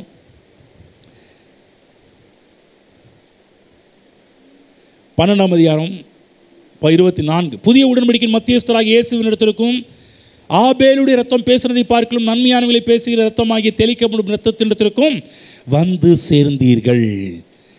நன்மையானவைகளை பேசுகிற ரத்தம். சொல்லுங்க, நன்மையானவைகளை பேசுகிற ரத்தம். சொல்லுங்க, ரத்தம் பேசுதுங்க. சொல்ல, ரத்தம் பேசுது. உங்களுக்கு தெரியுங்களா? ரத்தம் பேசுது. ஏன்னா உயிர், பைபிளில் போட்டப்பட்ட ரத்தத்தில் உயிர் இருக்குது. ரத்தத்தில் உயிர் இருக்குது. ரத்தம் பேசுகிற சத்தம் உங்கள் காது கேட்காது, ஆனால் அது படைச்சவருக்கு கேட்கும்.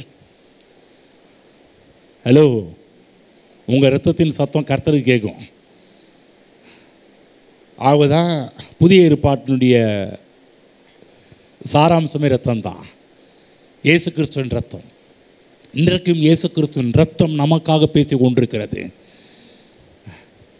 காயின் ஆபேலை கொள்றாரு, ஒழித்து கட்டுறாரு. அதே போலதான் இயேசு கிறிஸ்துவை பரிசேயர்கள், வேதபாரகர்கள் மிகவும் எரிச்சல் அடைந்தார்கள். காயின் எப்படி ஆபேலை பார்த்து அவன் முகநாடி வேறுபட்டுச்சோ, அவன் எரிச்சல் அடைந்தானோ, அதே சீன் இப்போ இயேசு கிறிஸ்து கல்வாரி சிலுவைக்கு போகிறதுக்கு முன்னாடி காயின் எப்படி ஆபேலை பார்த்து எரிச்சல் அடைந்தானோ, காயின் எப்படி ஆபேலை பார்க்கும்போது முகநாடி மாறுபட்டுச்சோ, அதே போல் இங்கே ஒட்டுமொத்த பரிசேயர்கள், வேதபாரகர்கள், ஒட்டுமொத்த யூதர்களுடைய முகமும் வேறுபடுது, மாறுபடுது, எரிச்சல் அடையுது. எல்லாரும் ஏகோபித்து சொல்கிறாங்க, இவனை சிலுவையில் அறையும், இவனை சிலுவையில் அறையும்.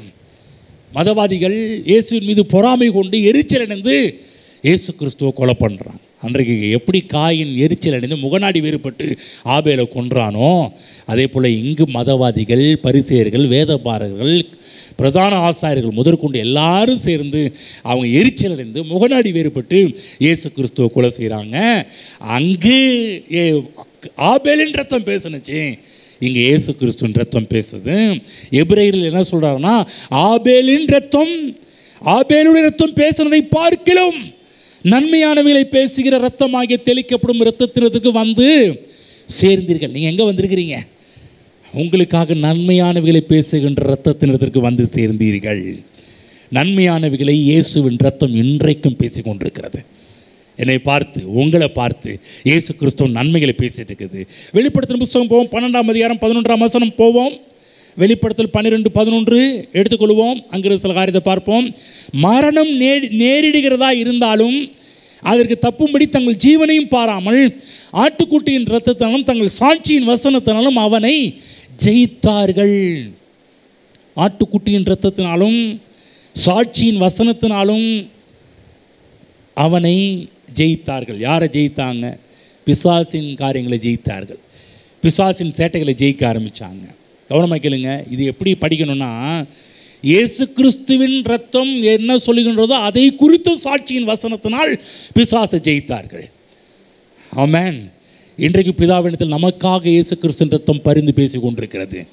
எனக்கு நன்மை ஆண்டவரே, இந்த லியோவுக்கு நன்மை பண்ணணும், உங்களுக்கு அதை உங்கள் பேரை போட்டு பாருங்க, உங்களுக்கு நல்லது பண்ணணும், உனக்கு காப்பாற்றும், உனக்கு இப்படி பண்ணணும், நான் என்னை எதற்கெல்லாம் நீ இந்த உலகத்துக்கு அனுப்பினரோ அத்தனை காரியங்களும் இந்த மனிதனுடைய வாழ்வில் உண்டாவதாக என்று சொல்லி இன்றைக்கும் என்னை குறித்து நன்மையானவைகளை இயேசு கிறிஸ்துவின் ரத்தம் பேசி கொண்டே இருக்கிறது.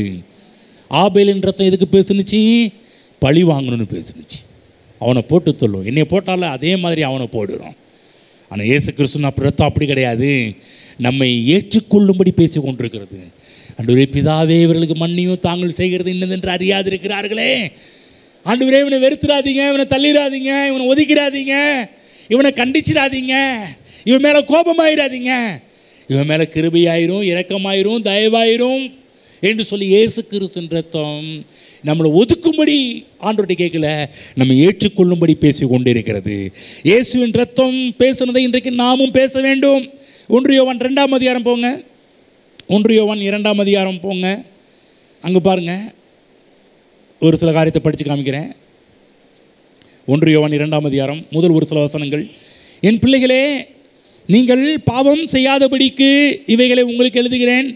ஒருவன் பாவம் செய்வானானால் நீதிபரராகிய இயேசு கிறிஸ்து நமக்காக பிதாவினிடத்தில் பரிந்து பேசுகிறவராய் இருக்கிறார். பரிந்து பேசுகிறார். பரிந்து பேசுகிறதுனா எப்படின்னா, வக்கீல் மாதிரி, லாயர் மாதிரி. இப்போ இயேசுவை ஒரு லாயர் சொல்லுங்கள், ஜீசஸ் இஸ் மை லாயர். உங்களுக்கு வக்கீல் யாரெல்லாம் நினச்சிட்டு இருக்கிறீங்களா? நமக்கு ஒரு பெஸ்ட் வக்கீல் இருக்கிறார். சொல்லுங்கள், எனக்கு சிறந்த வக்கீல் இருக்கிறார். சொல்லுங்கள், எனக்காக வாதாட, எனக்காக நன்மைகளை பெற்றுக் கொடுக்க, இந்த பூமியில் நல்லா இருக்கிறதுக்கு. என்ன பேசுகிற, என்ன வாதாடுறது தெரியுங்களா? கவனமாக கேளுங்க. நம்ம வக்கீல் ஜீசஸ் கிரைஸ்ட்டு என்ன வாதாடுறாருன்னா, இவன் தப்பே பண்ணல, இவரானார், இவர் தப்பே பண்ணலை. ஹலோ ஹலோ, நம்ம லாயர் நமக்காக என்ன வாதாடிட்டு இருக்கிறாரு? இவன் தாங்கள் செய்கிறது இன்னதென்று அறியாமல் செய்கிறார்களே. ஆனால் அந்த கிளைமேக்ஸ்லாம் படித்து பார்த்தீங்கன்னா பக்கா பிளான் பண்ணி பண்ணுறானுங்க. சும்மா கிடையாது. பாருங்கள், இயேசு கிறிஸ்துவ கொலை போனதுக்கு எவ்வளோ வேலைகள், எவ்வளோ விஷயங்கள் பண்ணாங்க தெரியுங்களா? சும்மா கிடையாது. ஆனால் இயேசுவின் பாண்டூரே, இவங்க தாங்கள் செய்கிறது இன்னதென்று அறியாமல் செய்கிறார்களே. இன்றைக்கு ஏன் லாயர் ஜட்ஜிட்ட என்ன பேசிட்டு இருக்கிறார்னா, நாம் குற்றமே செய்யவில்லை என்று பேசிட்டு இருக்கிறார். பாருங்கள், இப்போ கவனமாக கேளுங்க, முக்கியமான விஷயம் சொல்கிறேன். இப்போ கோர்ட்டு சீனை மைண்டில் வச்சுக்கிங்க. ஜட்ஜு உட்காந்துருக்கிறாரு. இப்போ கீழே யார் இருக்கிறது? என் லாயர் இருக்கிறார். சொல்லுங்கள், என்னுடைய லாயர் இருக்கிறாரு. இப்போ கூண்டில் யார் நிற்கிறது? நீங்களும் நானும் நின்றுக்கிட்டு இருக்கிறோம். ஓகேங்களா? இப்போ எதிர் தரப்பு வக்கீல் சாத்தா இருக்கிறான் பாருங்க. அவன் எப்போதுமே பைபிளை போகிறப்ப குற்றம் சாட்டுகிறவன். என்னதுங்க? இவரானார், இவன் இப்படி பண்ணா, அப்படி பண்ணா, அதை செஞ்சான், இதை செஞ்சான்னு சொல்லி இன்னொரு கூறுகட்ட வக்கீல் இருக்கிறான் பாருங்க. அவன் எப்போதுமே நம்ம மேலே குறைய சொல்லிட்டு இருக்கிறான் பாருங்க. ஆனால் நம்ம லாயர் சொல்கிறாரு, ஜட்ஜிட்டு பேசுகிறாரு, இவன் குற்றம் செய்யவில்லை, இவன் நீதிமான், இவன் குற்றமற்றவன் என்று சொல்லி பேசிக்கிட்டு இருக்கிறாரு. இப்போ நம்ம என்ன பண்ணணும்? அங்கே உட்காந்துக்கிட்டு இப்போ லாயர் முன்கூட்டியே சொல்லி கொடுக்குறாரு. எல்லா லாயருமே அவங்க கிளைண்ட் எப்படி சொல்லி கொண்டு வருவாங்க, இங்கே வேறு நான் என்ன சொல்கிறேனோ அதே மாதிரி கூண்டில் நின்று ஜட்ஜி கேட்கும்போது நீ அப்படியே சொல்லணும். ஓகேவா? உங்களுக்கு புரியுதா? எல்லா குற்றவாளி என்ன பண்ணுவாங்க, தான் லாயர் என்ன சொல்லி கொடுத்தாரோ அதை தான் அப்படியே ஒப்பிப்பாங்க. ஆனால் இப்போ நம்ம லாயர் கீழே இருக்கிறாரு, குற்றவாளி நின்றுட்டு இருக்கிறேன். இப்போ ஜட்ஜி கேட்குறாரு, என்னப்பா நீ பண்ணியா? ஆமாம்மா நான் பண்ணுனேன்னு சொன்னோம்னா யாருக்கு ஷேம்? இப்போ யாருக்கு அவமானம்? இப்போ நம்ம லாயருக்கு. இப்போ என்ன சொல்கிறாருன்னா நம்ம லாயரு, இப்போ நீ நிற்கிறப்பா, நீ இப்போ என்ன சொல்லணுன்னா, நான் உனக்கு என் ரத்தம் என்னென்னலாம் செஞ்சிச்சோ அதை மட்டும் நீ சொல்லு, அதை தவிர வேறு எதுவும் சொல்லாத. ஆண்டவரே எனக்கு கன்ஃபியூஸாக இருக்குது, நான் என்னையே பண்ண எவ்வளோ பாவி தெரியுமா, அதை நிப்பாட்டு, அந்த பாவத்தெல்லாம் கல்வாரி சிலுவையில் எடுத்துக்கிட்டேன். இப்போ உனக்கு என்ன பண்ணியிருக்கிறேன், நீதிமான் என்ற பட்டத்தை கொடுத்து நீ சொல்லணும், நான் தப்பே பண்ணல. என்னங்க லாயர் பொய் சொல்கிறீங்களா? உனக்காக நான் எல்லாவற்றையும் பண்ணிட்டேயா, நீ இப்போ பண்ண சொல்ல வேண்டியதெல்லாம் தப்பு பண்ணலை. சொல்லுங்கள் சொல்லுங்கள். என்னங்க நீங்க இதுதான் சபையில் இருக்கின்ற ஒரு பெரிய ஒரு தப்பான ஒரு எண்ணம். ஆண்டவர் நீதிமான் சொல்லுவோம், ஆண்டவர் பாவியா கிழக்கெல்லாம் இருக்குது, செம்ம டென்ஷன் ஆகு. நான் உன்னை என்ன சொல்ல ஆகுதான் நான் கவனிக்கணும். இயேசு கிறிஸ்துவின் ரத்தம் நமக்காக செஞ்சது சொல்லணும். இயேசு கிறிஸ்து சொல்லாத சொல்லிட்டு இருக்கக்கூடாது. நீ சபை என்ன பண்ணுது, ஜெபத்திலையும் பிரசங்கத்திலும் என்ன சொல்லிட்டு இருக்குதுன்னா, இயேசு கிறிஸ்து செய்தது சொல்லலை, இயேசு கிறிஸ்து செய்யாததெல்லாம் சொல்லிட்டு இருக்குது. இயேசு கிறிஸ்துவின் ரத்தம் சொல்லாததெல்லாம் சொல்லிட்டு இருக்குது. இயேசு கிறிஸ்து சொல்லப்பா என் ரத்தம் என்ன சொல்லுது அதை சொல்லு, அப்போ தான் நீ ஜெயிக்க முடியும், அப்போ தான் நீ வாழ முடியும். உன்னுடைய பாவம், வியாதி, தரித்திரம் இதில் நீ மீட்கப்பட்டு விட்ட, இனிமேல் இதுக்கு அடிமை கிடையாது. இப்போ நீங்கள் விசுவாசிகளாகி நாம் இப்போ என்ன பண்ணணும், இயேசு கிறிஸ்துவின் ரத்தம் கல்வாரி சிலுவையில் என்ன செஞ்சு முடிச்சிச்சோ அதுதான் நம்ம பேசணும். நமக்கு ஒரு பெரிய வேலை இருக்குது. நம்ம பிதாவுக்கு முன்னாடி நின்றுட்டு இருக்கிறோம். ஒவ்வொரு நாளும் பிதாவுக்கு முன்னாடி நிற்கும் போதெல்லாம் நம்ம ஜெபம் பண்ணுறோம்ல, அன்பின் பிதாவே இயேசுவின் நாமத்தில் உம்மிடத்தில் எங்கே வரோம், ஜட்ஜுக்கிட்ட வரோம். எங்கே வரோம், ஒவ்வொரு நாளும் ப்ரேயர் நடக்கும்போது எங்கே வரோம், அன்பின் பிதாவே இயேசுவின் நாமத்தில் உம்மிடத்தில் வரோம். எதுக்காக இயேசு நாமத்தில் அவர்கிட்ட போகிறீங்கன்னா, இயேசுன்னு சொன்னால் இப்போ ரைட்டு பாப்பா கரெக்டாக நீ வந்துட்ட, முறைப்படி போகணும். ப்ரேயரில் பாருங்கள் முறைப்படி. சில பேரை சொல்லுவாங்க அப்படியே பிதாவே இப்படி ஆண்டவரே அப்படி ஆண்டவர் உடனே டைரெக்டாக போயிடுவாங்க. ஆனால் இயேசுக்கு சொல்கிற இல்லை நீ பிதாவிட்ட போகும்போது என் நாமத்தில் போ அப்படின்ட்டார்.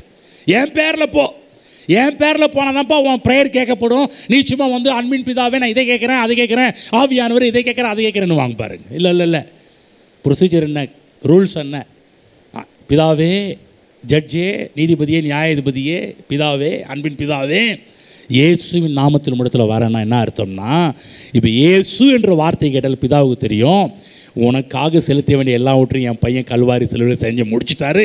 இப்போ அந்த கிருபையில் வர, அந்த தயவில் வர, அந்த இரக்கத்தில் வர, அந்த புண்ணியத்தில் வர, இப்போ உனக்கு எல்லாமே உனக்கு கிடைக்க ஆரம்பிச்சிடும்.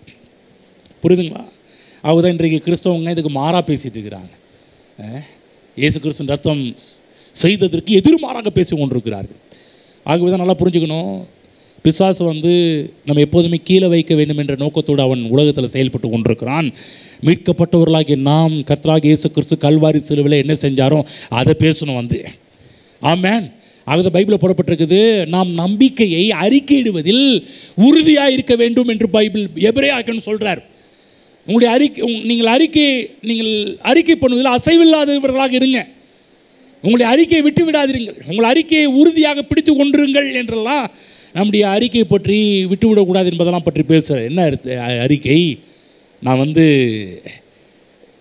இயேசு கிறிஸ்து என்னை நீதிமானாக மாற்றியிருக்கிறார், இயேசு கிறிஸ்து என்னை பரிசுத்தமானாக மாற்றியிருக்கிறார், இயேசு கிறிஸ்துவின் ரத்தத்தினால் நான் வெளியேற பெற்றவன், இயேசு கிறிஸ்துவின் ரத்தத்தினால் மீட்கப்பட்டவன், இனிமேல் இயேசு கிறிஸ்து ரத்தத்தினால் என் பாவத்துக்கு நான் அடிமை இல்லை, இயேசு கிறிஸ்து ரத்தத்தினால் நீதிக்கு அடிமை, இயேசு கிறிஸ்து ரத்தத்தினால் பரிசுத்தத்துக்கு நான் அடிமையாக இருக்கிறேன். இப்படிலாம் பேச ஆரம்பிக்கணும் பாருங்கள். நம்ம அங்கே போய் நம்ம ஏழை வறுமை வியாதி இதை பற்றி பேசக்கூடாது. இயேசு கிறிஸ்துவின் ரத்தம் நமக்காக எல்லாவற்றையும் செய்து முடித்தாயிற்று. இப்போ இயேசு கிறிஸ்துவின் ரத்தத்தை நீங்கள் பேசணும். அப்போ நன்மைகள் உங்களுக்கு ஏராளம் வருவதை பார்ப்பீர்கள். ஒரு சில காரியத்தை சொல்கிறேன் பாருங்கள். எபிரேயர் 1 அதிகாரம் 14 போகும். எபிரேயர் 1:14. ரட்சிப்பை சுதந்திரிக்க போகிறவர்கள் நிமித்தமாக ஊழியம் செய்யும்படிக்க அவர்கள் எல்லாரும் அனுப்பப்படும் பணிவிடை ஆவிகளாய் இருக்கிறார்கள் அல்லவா. இப்போ ஏராளமான தேவ தூதர்கள் நமக்கு இருக்கிறார்கள். நமக்கென்று நியமிக்கப்பட்ட தூதர்கள் இருக்கிறாங்க. பைபிளில் போடப்பட்டு ரட்சிப்பை சுதந்திரிக்க போகிறவர்கள் நிமித்தமாக. இப்போ நம்ம ரட்சிக்கப்பட்டிருக்கிறோம், நமக்காக ஊழியம் செய்யும்படிக்கு கர்த்தர் ஏராளமான தேவ தூதர்களை வைத்திருக்கிறார். நமக்கென்று நியமிக்கப்பட்ட தூதர்கள் இருக்கிறாங்க. சொல்லுங்கள், எனக்கென்று நியமிக்கப்பட்ட தூதன் இருக்கிறான். ஆமென். கவனமாக கேளுங்க. உங்களுக்கென்று ஒவ்வொரு தூதன் இருக்கிறாங்க. இங்கே இருக்கிற எல்லாருக்கும் ஒரு தூதன் இருக்கிறார். எனக்கு ஒரு தூதன் இருக்கிறாரு, உங்கள் எல்லாருக்கும் ஒரு தூதன் இருக்கிறார். எதற்காக? எனக்கு பணிவிடை செய்யும் பொருட்டு. ஹலோ, இப்போ நம்ம தூதன் நிறைய பேர் நம்முடைய தூதர்களை வேலை வாங்குறதே கிடையாது, நம்முடைய தூதர்களை ஆப்ரேட் பண்ணுறதே கிடையாது, நம்முடைய தூதர்களை செயல்படுத்துறதே கிடையாது. சரி, உங்களுக்குரிய தூதர்களை எப்படி செயல்படுத்துவது? கவனமாக கேளுங்க. நமக்குள்ள தேவ தூதர்கள் ஒரே ஒரு காரியத்துக்கு மட்டும்தான் அடிபணிவார்கள். எதற்கென்றால் தேவனுடைய வார்த்தைக்கு மட்டும்தான். நீங்கள் தேவனுடைய வார்த்தையை பேச ஆரம்பிக்கும் போது அந்த வார்த்தையின்படி தேவ தூதர்கள் நமக்கு செயல்படுவாங்க. நம்ம தான் தேவனுடைய வார்த்தையே பேசுறது இல்லையே. எப்போ பார்த்தாலும் ஆகாததையும் புரியாததையும் முடியாததையும் பிசாசின் வார்த்தைகளையும் அதுதானே பேசிகிட்டு இருக்கிறோம். ஆகவே நம்ம பிசாசு பூந்து வேலை செஞ்சுட்டு இருக்கிறோம். ஏன்? அவன் வார்த்தையை பேசுறதுனால. நான் சொல்கிறேன், தேவ தூதருடைய ஒத்தாசை, தேவ தூதருடைய உதவி நமக்கு இருக்கின்றது. இப்போ அவர்கள் ஆப்ரேட் பண்ணணும்னா தேவனுடைய வார்த்தையை பேச வேண்டும். சங்கீத புத்தகம் 103 போவோம். சங்கீத புத்தகம் 103 20ஆம் வசனம். கர்த்தருடைய வார்த்தையை கேட்டு அவருடைய வசனத்தின்படி செய்கிற பலத்த சௌரியவான்களாகி அவருடைய தூதர்களே அவரை ஸ்தோத்திரியுங்கள். தேவ தூதர்கள் எதை கேட்டு செய்வாங்களாம்? அவருடைய வார்த்தையை கேட்டு. ஹலோ, புரியுதா? தேவ தூதர்கள் உங்கள் வாழ்க்கையில் எப்படி செயல்படுகிறார்கள்? அவருடைய வார்த்தையை கேட்டு அவருடைய வசனத்தின்படி செய்கிற பலத்த சௌரியவான்களாகி அவருடைய தூதர்களே அவரை ஸ்தோத்திரியுங்கள். கர்த்தருக்கு பிரியமானதை செய்து அவர் பணிவிடைக்காரராக இருக்கிற அவருடைய சர்வ சேனைகளே அவரை பணிவிடைக்காரராக இருக்கிற அவருடைய சர்வ பணிவிடை. நிறைய நமக்கு ஏராளமான பணிவிடை தூதர்கள் இருக்கிறாங்க. இவர்கள்லாம் உங்கள் வாழ்க்கையில் செயல்பட வேண்டும் என்றால் அவங்களுக்கு என்ன தேவை? பைபிளில் போடப்பட்டிருக்குது, கர்த்தருடைய வார்த்தையை கேட்டு அவருடைய வசனத்தின்படி செய்கிற. கவனிங்க, உங்களுக்கு உதவுவதற்கு ஏராளமான தேவ தூதர்கள் இருக்கிறாங்க. இப்போ அவங்க கர்த்தர் சொன்னதுனால செய்வாங்கன்னு கிடையாது. கர்த்தர் சொன்னதை இப்போ நம்ம சொல்லும்போது நடக்கும். கர்த்தர் சொன்னதை எடுத்து இப்போ நம்ம சொல்லணும். இல்லைங்க, பைபிள் அவர் சொல்லிட்டார்ல, அவங்க பாட்டுக்கு செஞ்சுட்டு போக வேண்டியதானே. அப்படி செஞ்சால் உலகமே நல்லா இருந்திருக்குமே. ஏன் நல்லா இல்லை? இப்போ கர்த்தர் சொன்னதை எடுத்து இப்போ நம்ம சொல்லணும். இயேசு கிறிஸ்துவின் ரத்தம் என்ன செய்தது இப்போ நம்ம சொல்ல வேண்டும். தேவ வார்த்தைக்கு இப்போ நம்ம குரல் கொடுக்க வேண்டும். தேவனுடைய வார்த்தையை பேச ஆரம்பிக்க வேண்டும். நல்லா கவனிங்க. இந்த பைபிளில் எழுதி வச்சிருக்கிற ஏஞ்சல்ஸ் தூதர்கள் வேலை செய்வாங்க கிடையாது. எழுதி வச்சதை இப்போ நம்ம பேசும்போது அவங்க வேலை செய்வார்கள். அப்போ உடன்படிக்கையில் செழிப்பு இருக்கிறது. இப்போ நீங்கள் தேவனுடைய வார்த்தையின் செழிப்பின் வார்த்தைகளால் எடுத்து பேசும்போது தேவ தூதர்கள் அந்த செழிப்பின் வார்த்தைகளெல்லாம் உங்கள் வாழ்க்கையில் நிறைவேற்ற அவங்க வேலை செய்வாங்க. ஆமென், ஆமென்.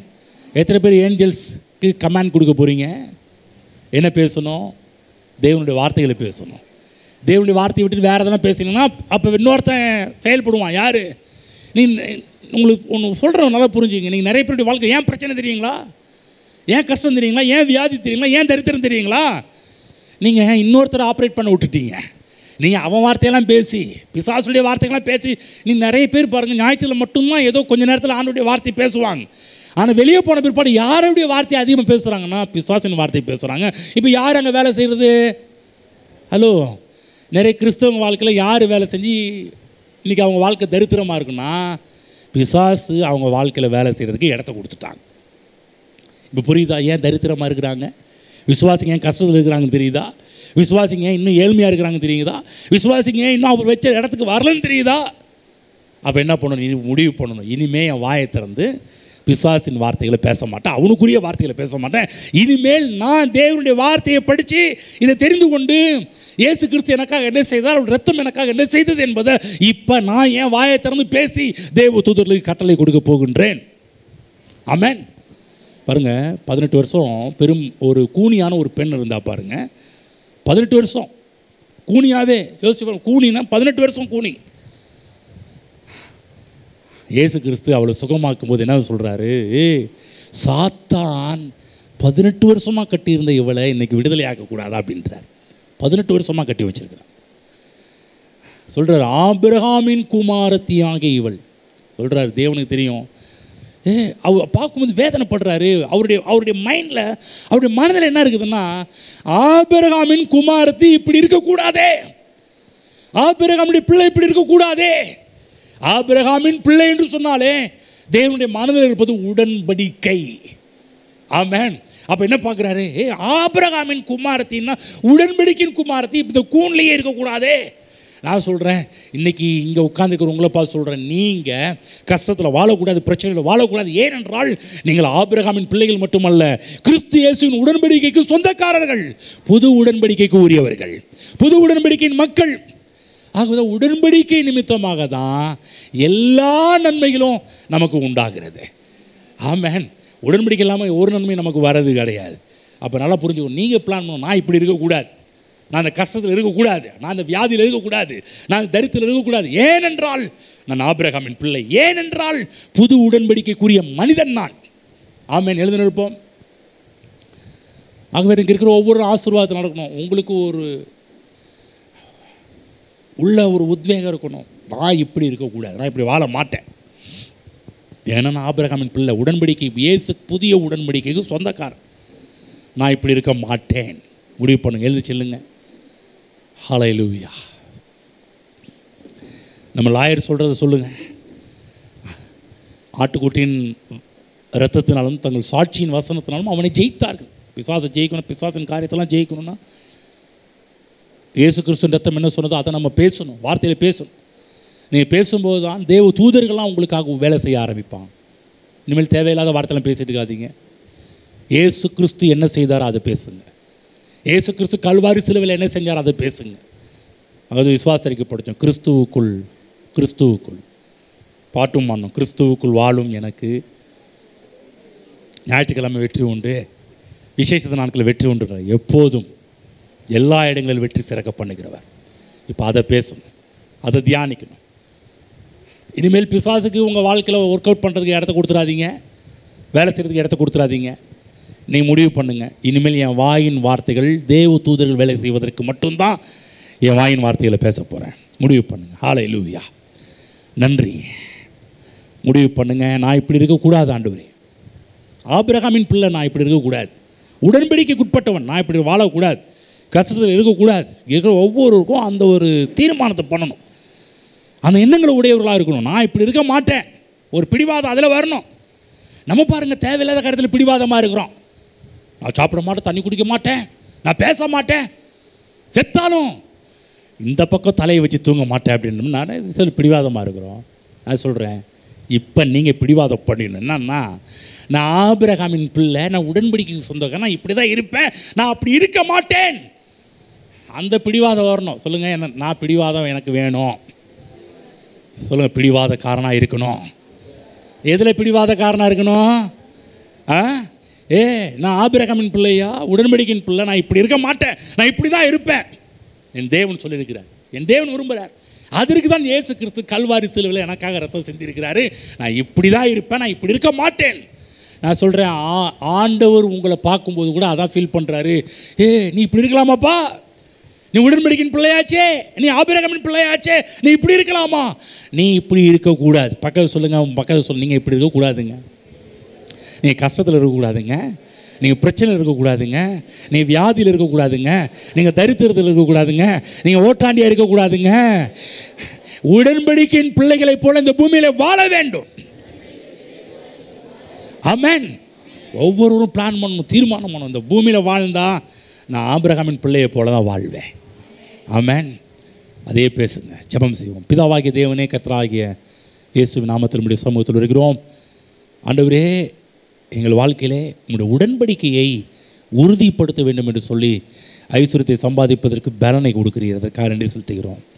நாங்கள் நல்லா இருக்க வேண்டும் என்று விரும்புகிறீர். ஏன் நாங்கள் நல்லா இருக்கணும்னா, இந்த பூமியிலே பெரிய வேலை எங்களுக்கு வச்சுருக்கிறீங்க ஆண்டவரே. உங்களுடைய சுவிசேஷத்தை அறிவிக்கிற பணி, அந்த பணிக்காக நாங்கள் எப்படியெல்லாம் வாழ வேண்டும் என்பதை பற்றி போதிச்சு அதற்காக உமக்கு நன்றி செலுத்துகிறோம். எங்களை சீயோனுக்கு கொண்டு வந்திருக்கிறீர். தெளிக்கப்படும் இரத்தமாகிய இயேசு கிறிஸ்து நன்மையானவைகளை பேசுகின்ற இரத்தத்திற்கு எங்களை கொண்டு வந்து சேர்த்திருக்கிறீர். ஆகவே நாங்களும் உங்களுடைய ரத்தம் என்ன சொல்கின்றதோ அதையே பேச போகிறோம். அதை பேசி இந்த பூமியில் நாங்கள் நன்றாக வாழ போகிறோம். இப்படி வாழும்போது ஆபிரகாமின் பிள்ளை என்ற உணர்வில் நாங்கள் வாழும்போது, உடன்படிக்கையின் பிள்ளை என்ற உணர்வில் வாழும்போது, எங்களுக்காக நீர் அசைக்காததெல்லாம் நீர் அசைக்க பண்ணுகிற தேவனாக இருக்கிறீர். எங்களுக்காக நீர் வானத்தையும் பூமியையும் வெட்டாந்தரையும் கூட அசைக்க பண்ணுகிறீர். சகல ஜாதிகளை கூட அசைக்க பண்ணுகின்ற தேவனாக இருக்கிறீர். ஹல்லேலூயா. நாங்கள் நன்றாக இருக்க வேண்டும் என்பதற்காக, எங்கள் மூலமாக முழு உலகத்திற்கும் சுவிசேஷம் செல்ல வேண்டும் என்பதற்காகவே உடன்படிக்கையின் பிள்ளைகளாக எங்களை வாழ வைக்கிறீர்.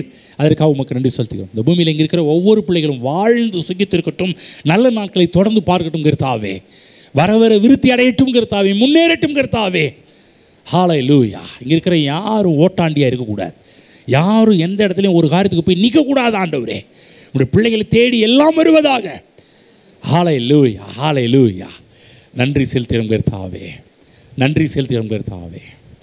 நன்மைகள் உங்களுடைய பிள்ளைகளை தொடரும் என்று சொல்லியிருக்கிறதே, உடன்படிக்கையின் பிள்ளைகளாகி உங்களுடைய பிள்ளைகளை நன்மைகள் தொடருவதாக.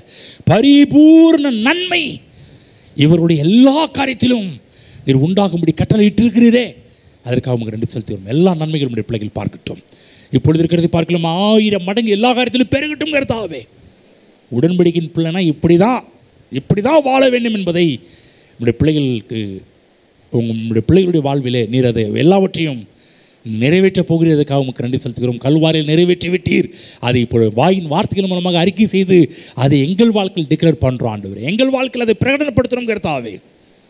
இங்கே இருக்கிற ஒவ்வொரு பிள்ளைகளும் இந்த பூமியில் செல்வ சீமான்களாக, ஆபிரகாமின் பிள்ளைகளாக, ஆபிரகாமின் பேர பிள்ளைகளாக இந்த பூமியில் வாழ்ந்து வளம் வரட்டும் என்று ஜெபிக்கிறோம் கர்த்தாவே. ஹல்லேலூயா. நீர் அப்படி செய்வதற்கு நன்றி செலுத்துகிறோம். இங்கே வருகிற ஒருவர் கூட ஏழை இல்லை, கடன் என்ற பேச்சுக்கு இடமில்லாத அளவுக்கு கர்த்தர் பண்ணுவீராக. இப்படி செய்வதற்கு நன்றி செலுத்துகிறோம். இயேசுவின் நாமத்தில் பிதாவே, ஆமென்.